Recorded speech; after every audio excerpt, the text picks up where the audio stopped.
3D video games, the only game show that's 3 dimensions away from Hogwarts Legacy having a sequel without any microtransactions. I'm your host 3D Jake, and today we're looking at Hogwarts Legacy, released in 2023. Hogwarts Legacy is an open world set in the Harry Potter universe that is developed by Avalanche Studios and Portkey Games, produced and distributed by WB Games.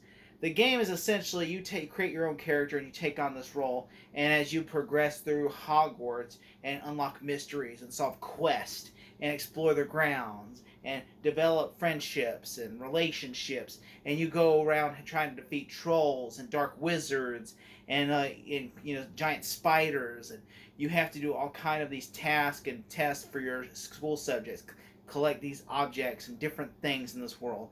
The game is essentially a prequel in the Harry Potter universe set years before Fantastic Beasts or the Harry Potter saga.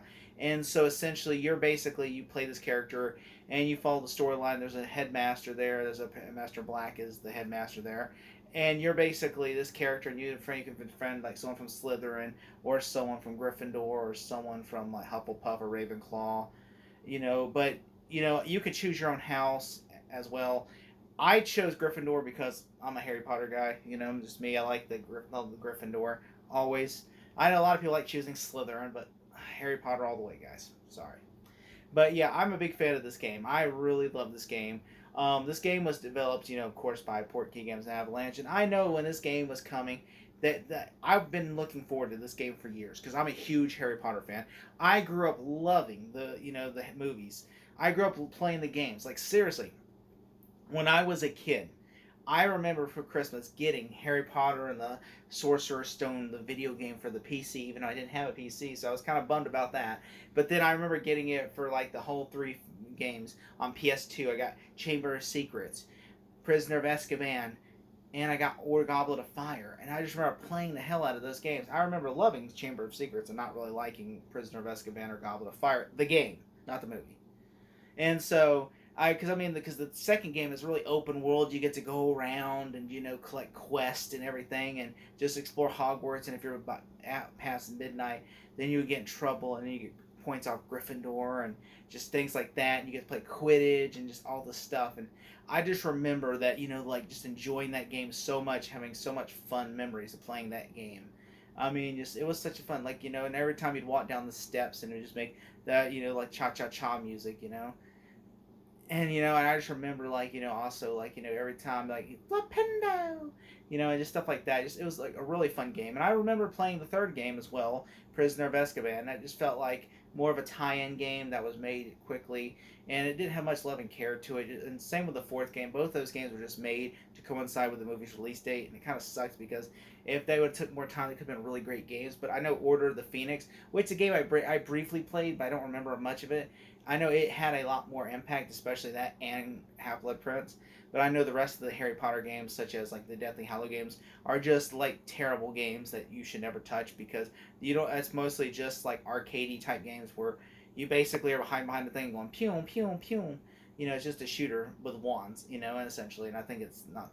I've heard horrible things, but and I've always said this is a fun game series. And I even played the Lego Harry Potter games, which I thoroughly enjoy as well. And I've always wanted this open world, massive, modern console Harry Potter game. And I feel like this is the first time I've actually got that. Because, you see, I love Harry Potter. And just to explore that. I mean, I grew up watching these movies. And I've always said, it would be great if we had a game that was not confined. You could go in the Forbidden Forest. You could go in the castle. A modern console. Imagine if it was how they nailed Batman and Spider-Man. Imagine if how they got a Harry Potter game. You could actually go in the Hogwarts grounds.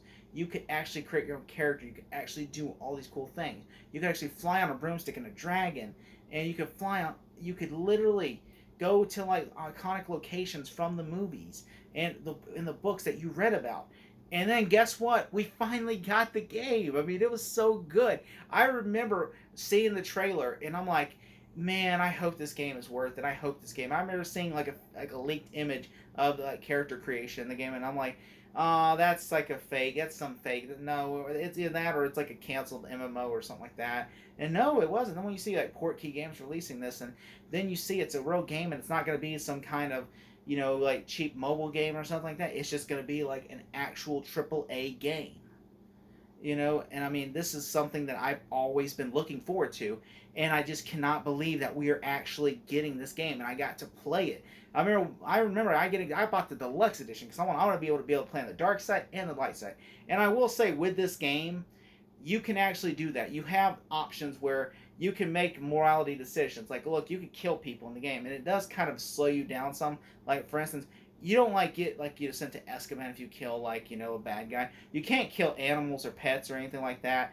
Essentially, like it's mostly just like the bad, the creatures within your enemies. Essentially, you can kill your enemies, but you cannot kill your heroes. In the game, you can't go around going Havada Kedavra. You can only go kill for instance you're in a dueling when there's bad guys in there, the smugglers or robbers or pirates whatever. They come at you and stuff, and you block. You can use Expelliarmus or Vapindo or anything like that. Stupefy. Instead you could go Havada Kedavra and then kill them, and then they die. Or you could use a forbidden curse where you torture them, and it's really messed up. And essentially the idea of it is it takes longer if you use the Cruciatus curse for you to rise up your abilities, so you don't really get that. I recommend using the Expelliarmus and stuff, but it takes longer. I mean, you could just kill an animal, not an animal, but like a villain or like a bug, like a giant spider, or like animals. Like I do, I'm not gonna lie, I use the Cruciatus curse a lot in the game because I want to do this. And also there is a thing where the game doesn't tell you, you kind of have to do certain missions to unlock this.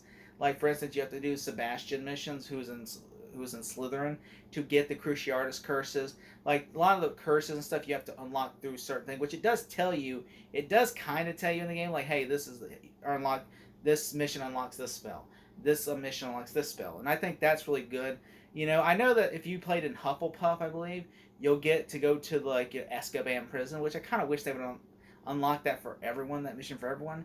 And also, if you have the PS5 version, you could actually go to a haunted a house, a haunted little pub. Yeah, there's a lot of locations in the game. You got Hogwarts Castle, which is explorable from head to toe, except you can't go in the common rooms. Like for instance, if you're Hufflepuff, you can't go in Ravenclaw, Gryffindor, or Slytherin, or etc. etc. But you can go in your common room, and you can also change the time of day, and you have a room requirement, and you get cosmetics. So if whatever cosmetics you have bought, or you get from your DLCs or whatever that you bought for the game, then that cosmetics is equivalent to your house. So for instance, if you have a Gryffindor, like I did, clothing, you'll have Gryffindor DLC clothing.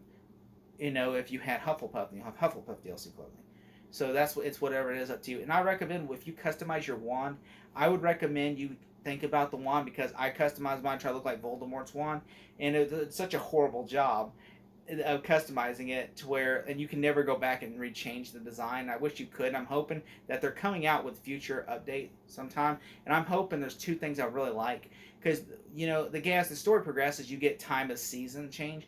For instance, you'll go from summer, then you'll go to fall, then you'll go to winter, and you get fall, you'll get Halloween pumpkins everywhere, and then Christmas time you'll get Christmas trees and stuff, and you'll get snow, and you'll get really cool magical snow. And I kind of wish that we get to change seasons in this game. I'm hoping that comes out with the patch, soon. And I'm also hoping that we could change our wand customization, and we could customize, we could choose if we want to go into another house or not. That's what I would like. But I understand probably not. We're not gonna get those two things because the wand chooses the wizard, so it'd be redundant if the wand didn't choose the wizard. If you could choose your own wand, but you do technically get to choose your own wand, so it is what it is. I do like that in the game you get to go to locations in the game. Like there is you can go in the Forbidden Forest, and it's really creepy and eerie, and it kind of matches the books and the movies look. And also you get to go to not Green Gods, but You get to go to like the village that they go into. I'm forgetting its name, and I'm so sorry. The village that they go to, like, you know, the three broomsticks, and you can get like Quidditch equipment, stuff like that. Even though you can't play Quidditch in this game, you can still fly around the Quidditch court and everything in a broom. And the lower you are, the faster you go, but the higher you are, the slower you go, which is kind of stupid. And the map is huge. Like, the map is huge. There's lots of abandoned areas out there that, like, were like, further you get from the school, the more dangerous it is.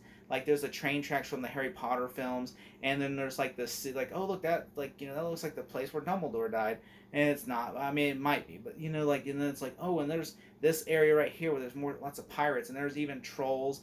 Like, the furthest I think you get from the map is, like, because you have to go out of the way, because there's, like, the main story final mission is, like, in the, you know, caves with trolls. And I think the trolls are like, you know, or goblins, are like the main villain of the game. And so you kind of have to progress through the story, and you'll finally get to this location. And I recommend you have to be max level, because some of these boss battles are dangerous, you know. But you do get to like you get to collect more clothing, cosmetics, and stuff like that, as the more side quests you do in the game. And it also, I do like that, you know, the iconic locations in the game. For instance, I like that seeing YouTubers, because the game is so magical. And the fact is that, you know, that the movies follow the books so well that there's people in the game are going to locations that the books copied from the movies and everything. They're like, hey, I saw this in the movie. This is the place where they walk down, you know, in the movie, and I'm walking down this place. Hey, this is the clock tower from, you know, the, you know, Prisoner of Azkaban. Hey, this is the clock. Hey, this is where Dumbledore died in the Half-Blood Prince. Hey, this is the location. This is the iconic hallway from all 8 movies. And hey, this is the Forbidden Forest from the first couple of movies. And like, hey, this is the place where, you know, Dumbledore. This is the poison necklace scene. And like, oh, hey, this is 3 broomsticks. This is where, you know, and this, like, iconic locations. And I like seeing YouTubers recreate this. Like, this scene was in this movie, and this scene was in this movie, and this scene was in this movie. And so they're just recreating it in the game. And I think that's what's so great. And I love that they did this in the game, because it's like they're giving you a Harry Potter emulator. Like, you're getting, basically, this is literally the Harry Potter. You're being Harry Potter, essentially, without being Harry Potter. And you can look like Harry Potter if you wanted to. And I really enjoyed this game. I know there's been controversy around the game that I'm briefly going to touch on, saying that, you know, whether playing the game is an immoral decision or not. And I will say this: if you're a Harry Potter fan, you can like what you like. I think you can separate the creator from the art. Okay, if you love Harry Potter, you can separate the art from the artist. Please play the game, make your own morality decision. I'm not going to judge you on that.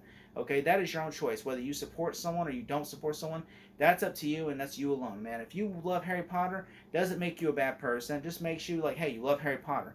I love Ford trucks, but I don't like, you know, the person that created Ford trucks. I mean, you know, and I like Apple products. Doesn't mean I like, you know, the company Apple, you know, and there's just stuff like that, you know. Nike, I mean, I like Nike shoes. Doesn't mean I like the developers at Nike. You know, I'm just saying, like, you know, there's things like you can like everything, and I promise you, it doesn't make you a bad person. I don't think you are immoral or you're a bad person or you're anything like this if you do play this game. It's a fun Harry Potter video game that was developed by a group of people who are big fans of the books, that, you know, that have read the books and love the books or watched the movies, and they just wanted to give you a love letter to that. And I feel like they achieved that goal. And if I had to give this game a score, I'm going to give it a 10 out of 10. Thank you so much.